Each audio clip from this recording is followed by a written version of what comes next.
Assalamualaikum warahmatullahi wabarakatuh.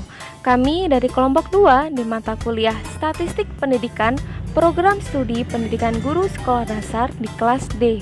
Yang terhormat, dosen pengampu mata kuliah Statistik Pendidikan yaitu Ibu Asih Utami, SPD, MPD. Dan teman-teman sekalian yang menyaksikan video dari kelompok kami ini.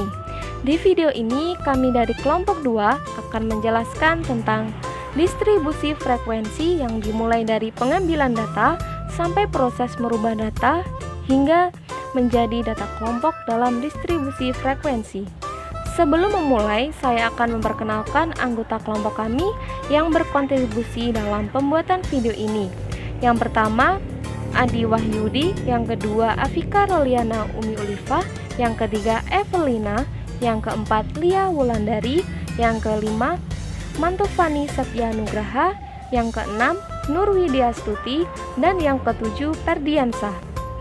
Baiklah, tanpa berlama-lama, mari kita masuk dalam materi untuk menjelaskan tentang distribusi frekuensi yang dimulai dari pengambilan data sampai proses merubah data tunggal menjadi data kelompok dalam distribusi frekuensi. Yang pertama yaitu data frekuensi. Data pertama yang diperoleh pada suatu observasi disebut dengan data mentah atau raw data. Data ini belum tersusun secara numerik. Sebagai contoh, data mengenai tinggi badan siswa yang penyajiannya masih dalam bentuk presensi kehadiran yang biasanya hanya diurutkan berdasarkan alfabet nama siswa. Terkadang data mentah disajikan berdasarkan urutan naik atau ascending, atau urutan turun atau descending. Bentuk penyajian seperti ini disebut array. Selisih antara nilai data terbesar dan terkecil disebut rentang atau range. 2. Dalam bekerja dengan jumlah data yang cukup besar, biasanya lebih menguntungkan jika data ini disajikan dalam kelas-kelas atau kategori tertentu bersamaan dengan frekuensi yang bersesuaian. Frekuensi yang dimaksud adalah banyaknya kejadian yang ada pada kelas-kelas tertentu. Suatu tabel yang menyajikan kelas-kelas data beserta frekuensinya disebut distribusi frekuensi atau tabel frekuensi. Beberapa istilah pada tabel frekuensi. Yang pertama, interval kelas adalah interval yang diberikan untuk menetapkan kelas-kelas dalam distribusi. Pada interval kelas ini, ada bilangan tertentu yang disebut dengan limit kelas. Limit kelas ada dua, yaitu limit kelas bawah dan limit kelas atas.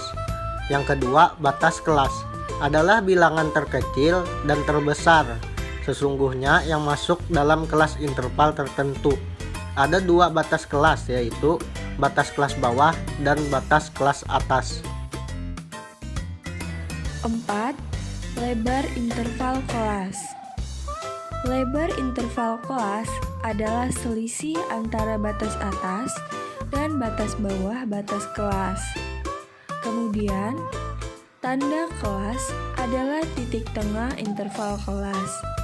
Ia diperoleh dengan cara membagi dua jumlah dari limit bawah dan limit atas suatu interval kelas.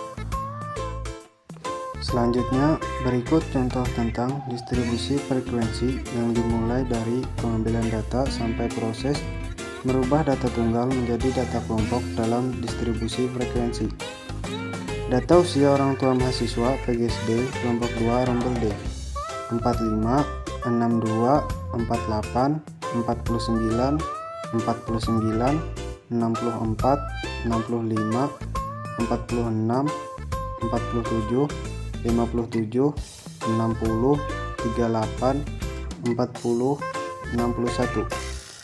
Diketahui 38, 40, 45, 46, 47, 48, 49, 49, 57, 60, 61, 62, 64, dan 65. N sama dengan 14. R sama dengan angka tertinggi dikurang angka terendah sama dengan 65 dikurang 38 sama dengan 27. K sama dengan 1 ditambah 3,3 log N sama dengan 1 ditambah 3,3 log 14 sama dengan 1 tambah 3,3 dalam kurung 1,14 sama dengan 1 ditambah 3,78 sama dengan 4,78 sama dengan 5. I sama dengan R dibagi K sama dengan 27 dibagi 5 sama dengan 5,4 sama dengan 6. Tabel nilai 38 sampai 43 frekuensinya adalah 2. 44 sampai 49 frekuensinya 6. 50 sampai 55 frekuensinya 0. 56 sampai 61 frekuensinya 3. 62 sampai 67 frekuensinya 3. Sigma F sama dengan 14. Jadi distribusi frekuensinya adalah 14.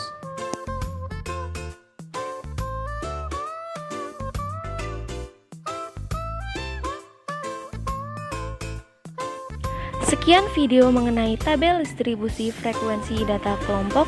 Semoga video tadi dapat bermanfaat bagi teman-teman semua. Kami ucapkan terima kasih. Wassalamualaikum warahmatullahi wabarakatuh.